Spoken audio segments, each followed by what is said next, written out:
সেই কথাটা এই জন্য গিয়েছি, আলহামদুলিল্লাহ গত কয়েক দশকে, মাত্র কয়েক বছর আগে আরিফ আজাদ প্রাদেশিক সার্ভিস দেখে বাংলাদেশে আবার নতুন ধূমকেতু হয়েছে ইসলামী চিন্তাধারা। ইসলামে আল্লাহর রবুবিয়তের ঘোষণা যেখানে আসছে, সমস্ত নাস্তিক ধর্মে দুরুশ্বর করে দেওয়ার জন্য, চমৎকার জবাব দেওয়ার জন্য তিনি প্রাদেশিক সার্ভিস লিখেছেন। এবং আমার মনে হয় 2021 সালের থেকে সর্বশ্রেষ্ঠ চালক হয়েছিলেন। এরপরে লিখেছেন। এখন আমি আমাদের ওলামায়ে কেরাম যারা আছে, প্রাদেশিক সাজিদ থেকে এটা না পড়লে এত সুন্দর করে নাস্তিক করতে দেওয়া যায়, চিন্তা কত সুন্দর করে করা যায়, এটা বুঝে যাবে। আমাদের যত ওলামায়ে কেরাম এখন যে অনেক অনেক বড় বড় খেদমত করেছে, ইসলামের খেদমত করেছে লেখনের মাধ্যমে। এই যে গ্লোবালাইজেশনের এই যুগে আপনি শুনলে আশ্চর্য হবেন, আমাদের এই কারিকুলামের, বর্তমান নতুন কারিকুলামের যে সবচেয়ে বড় দায়িত্বশীল একজন ব্যক্তি, তাকে বড় দেওয়ার জন্য দায়িত্ব দেওয়া হয়েছে সিলেট প্রযুক্তি বিশ্ববিদ্যালয়ের সম্মানিত প্রফেসর, আপনাদের সকলেই জানেন, যেমন জাফর ইকবাল স্যারকে দায়িত্ব দেওয়া হয়েছিল এই কারিকুলামের গুরুত্বপূর্ণ কিছু বলে দেওয়ার। আপনারা সম্ভবত জানেন, আমাদের নতুন কারিকুলামের মধ্যে যে বেশ কিছু গুরুত্বপূর্ণ বইয়ের দায়িত্ব ওনার হাতে ছিল, অনেক বলা ছিল। এবং আমার যদি তথ্যটা বলবো তাহলে উনি গুরুত্বপূর্ণ ব্যক্তি ছিলেন, সম্ভবত প্রধান ছিলেন। এবং যেখানে আপনার শুনলে আশ্চর্য না হয়ে পারবেন না, পুরোটাই প্লেজারিজম। প্লেজারিজম হচ্ছে আপনাদের জানা থাকার কথা, এগুলো প্লেজারিজম হচ্ছে কোন ওয়েবসাইট থেকে গুগল থেকে চার্জ করে হুবহু টেক্সট কপি করে অন্য জায়গায় নিয়ে আসা, এটাকে প্লেজারিজম বলা হয়। একজন এত উঁচু মানের লেখক, গবেষক, সাহিত্যিক, বিজ্ঞানী, দার্শনিক যতই বলে আপনারা, এই মানুষগুলো যদি প্লেজারিজম করে, ইন্ডিয়ার বিভিন্ন লেখকের, ওয়েস্টার্ন কোন লেখকের লেখাগুলি এখানে চেপে দেওয়া এবং বাংলাদেশের উপর চেপে দেওয়া, এটা নিঃসন্দেহে লজ্জাজনক একটা বিষয়। আপনারা আমার সাথে একমত হবেন, 16 শতাব্দীর শুরুতে রেনেসাঁ আন্দোলন যখন হয়েছে, রেনেসাঁ বলা হয়, ইংলিশ লিটারেচারের যুগটা কয়েক ভাগে ভাগ করা হয়েছে। ইংলিশ লিটারেচার, সেখানে একটা গুরুত্বপূর্ণ সাহিত্য হচ্ছে রেনেসাঁ বলা হয়। আমি একজন ছাত্র হিসেবে, ইংরেজির একজন ছাত্র হিসেবে আমি যখন দেখছিলাম ইংরেজিটা কিভাবে আরবিতে কি করতে কপি করেছি, আজ থেকে প্রায় 600 বছর আগে আরবি থেকেই কিভাবে ইংরেজিটা চুরি করে সাহিত্য করেছে। স্টোরিজ একটা বিষয়, কমপ্লিট ভুলে যাওয়ার একটা বিষয়। যাই হোক, এইরকম একটা প্লেজারিজমের যুগে যখন গুগল সার্চ করলে অনেক কিছু পাওয়া যায়, এখন বই পড়া মানুষের জন্য একটা, আমার মনে হয় শখের কাজ করলে ভুল হবে না। বই পড়াটা এমন একটা বিষয়, আমাদের বাঙালিদের বিশেষ করে আমাদের দেশে, আমাদের কাছে বই পড়াটা আমার মনে হয়, আমি একজন বাঙালি হিসেবে খুব একটা কঠিন কাজের একটা গুরুত্বপূর্ণ বিষয় বই পড়া, বা কি বলে যে এটাকে স্টার্ট করা। আমরা অনেক দূরে চলে এসেছি। আমি কয়েকদিন আগে ফেসবুকের বদৌলতে একটা দৃশ্য দেখেছিলাম, অস্ট্রেলিয়ার একটা ট্রেনের দৃশ্য, অনেকের চোখে পড়তে পারে। অস্ট্রেলিয়ার ট্রেনে যাচ্ছিল, সবাই সিট পায় না, অনেকে হেলার দিয়ে মধ্যখানে এতে দাঁড়াইছে। আপনি বিশ্বাস করেন, যত ধনী মানুষ দাঁড়িয়ে আছে সবার হাতেই একটা বই আছে, তারা বই পড়তেছে। এই যুগের কথা বলছি। আর আমাদের দেশে আপনি হাতে বাজারে যেখানে যায়, মাত্র কয়েকজন স্টুডেন্ট থেকে শুরু করে যেরকম মানুষ থাকে, তারা সবাই ব্রাউজিং করতেছে মোবাইল, অথবা আমরা বই পড়া থেকে সরে এসেছি। আমি ওইদিকে যাবো না। যে কথাটি বলতে চাইছিলাম, এইরকম একটা সাহসী পদক্ষেপ কাজ যে আল্লাহ রাব্বুল আলামিন আল্লাহ সুবহানাহু ওয়া তাআলার স্পেশাল রহমত না হলে এরকম কাজে পা বাড়ানো, এটা এটা আমি তোমার বলছি এটা সম্ভব না। আল্লাহ রহমত না হলে সম্ভব না।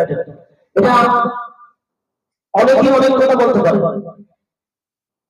গাইডেন্স অফ মুসলিম ফিমেল, এই বিষয়টার উপরে আমরা যারা মোটামুটি দুনিয়াকে দেখার চিন্তা করি, চেষ্টা করি, আমাদের সমাজের অবক্ষয়ের মূল কারণটা কি, নারীরা এরকম হয়ে যাচ্ছে কেন, এটার জন্য নিজের মনে মনে অনেক স্বপ্ন, মনে মনে অনেক কথা, এমন যদি হয়তো কেমন হতো, অনেক সময় আমরা অনেক চিন্তা করেছি। কিন্তু আমার প্রিয় আফসা বিন কামাল ভাই অনেক রেফারেন্স দিয়েছে, অনেক গুরুত্বপূর্ণ কেস স্টাডি আছে, এখানে গুরুত্বপূর্ণ মানুষের মতামত আছে।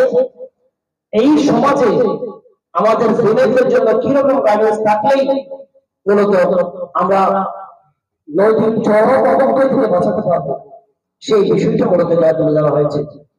আমি একটা জায়গায় টেনশন করছি, ওনার সাথে আমার একবার কথা হয়েছিল আজকে সকালে। আমি বললাম এখন যদি ফেসবুকে স্ট্যাটাস থেকে একটু লম্বা হলে কেউ পড়তে চায় না। এই যুগে একটু কলেজের পর আরেকটু ছোট যদি করা যেত, আমার মনে হয় আরেকটু আকর্ষণ বাড়ত এবং অনেকেই গল্পের মধ্যে পড়ে যাওয়ার মতো একটা ব্যবস্থা হতো। যাই হোক, আমার মনে হয় আমরা যারা জ্ঞান কম, অল্পতে আমাদের শেষ হয়ে যায়, আর কথা বলতে পারি না। তাইলে বুঝে যাচ্ছে যে একটা ছোট করে অনেক বড় করে আমাদের মধ্যে হলে শেষ হয়ে যেত। ভাইয়ের পছন্দ স্টাইল আছে, প্রচুর কাজ করেছে, অনেক পরিশ্রম করেছে এই বইটা লেখার জন্য। আল্লাহ নিঃসন্দেহে প্রত্যেকটা কাজের জন্য উত্তম প্রতিদান দেবেন, আমি দৃঢ়ভাবে বিশ্বাস করি। আমরা আল্লাহ সুবহানাহু ওয়া তাআলার কাছে ওনার জন্য জান্নাতের সর্বোচ্চ মাকামটা আশা করব, ওনার হাত দিয়ে যেন এই সমাজের চরম অসঙ্গতি এবং এই সমাজের সমস্যার কারণ এগুলি যদি এই রেকর্ডের মাধ্যমে যদি কোনো একটু হলেও যদি অ্যাবস্ট্রাকশন করে দেওয়া যায়, স্টপ করে দেওয়া যায়, এইটা একটা বিশাল একটা জেহাদ মতো করতে হবে বলে আমি বিশ্বাস করি দৃঢ়ভাবে। শুধু আমি আরেকটা বিষয় আপনাদের সাথে সকলের সাথে দৃষ্টি আকর্ষণ করছি। ওনাকে আমি বলতে চেয়েছিলাম বিষয়টা, এত বড় একটি কাজ করার জন্য আপনাকে স্পন্সর করছে কে? উনি আমাকে রিপ্লাই দিয়েছে যেটা শতভাগ নেগেটিভ, আমি তো কারোর স্পন্সরশিপ পাই না।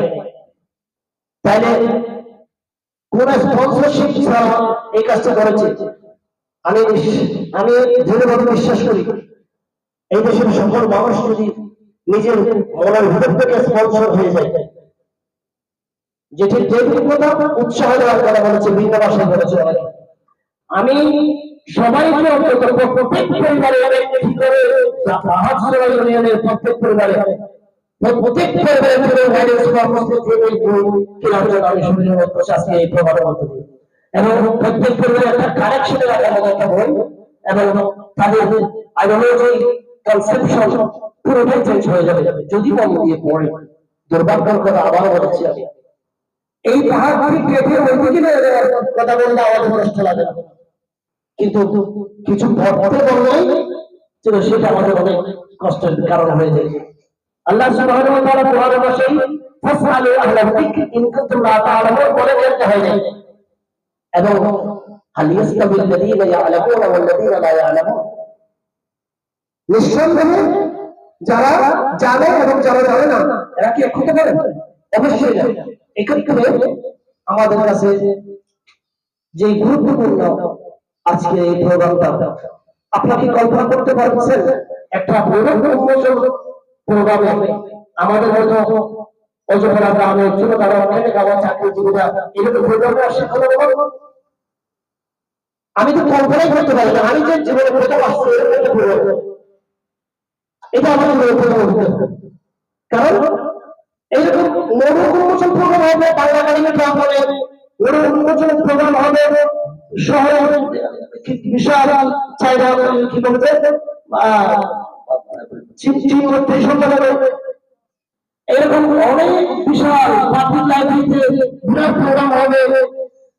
কিন্তু সেক্ষেত্রে বাহাত্তর ইউনিয়নের এই জনপদে আজকে মনোরম বছর প্রভাব ম্যাজিক এটা কি কল্পনা করা যায়? আমি তো নিজেকে অভিভূত হয়েছি, আমি এরকম একটা প্রোগ্রাম করতে হয়েছে আজকে। এটা আল্লাহ অশেষ মেহরবানি, উল্লাহ বাহাদুরকে সম্মানিত করা হয়েছে, আমরা সবাইকে সম্মানিত করা হয়েছে।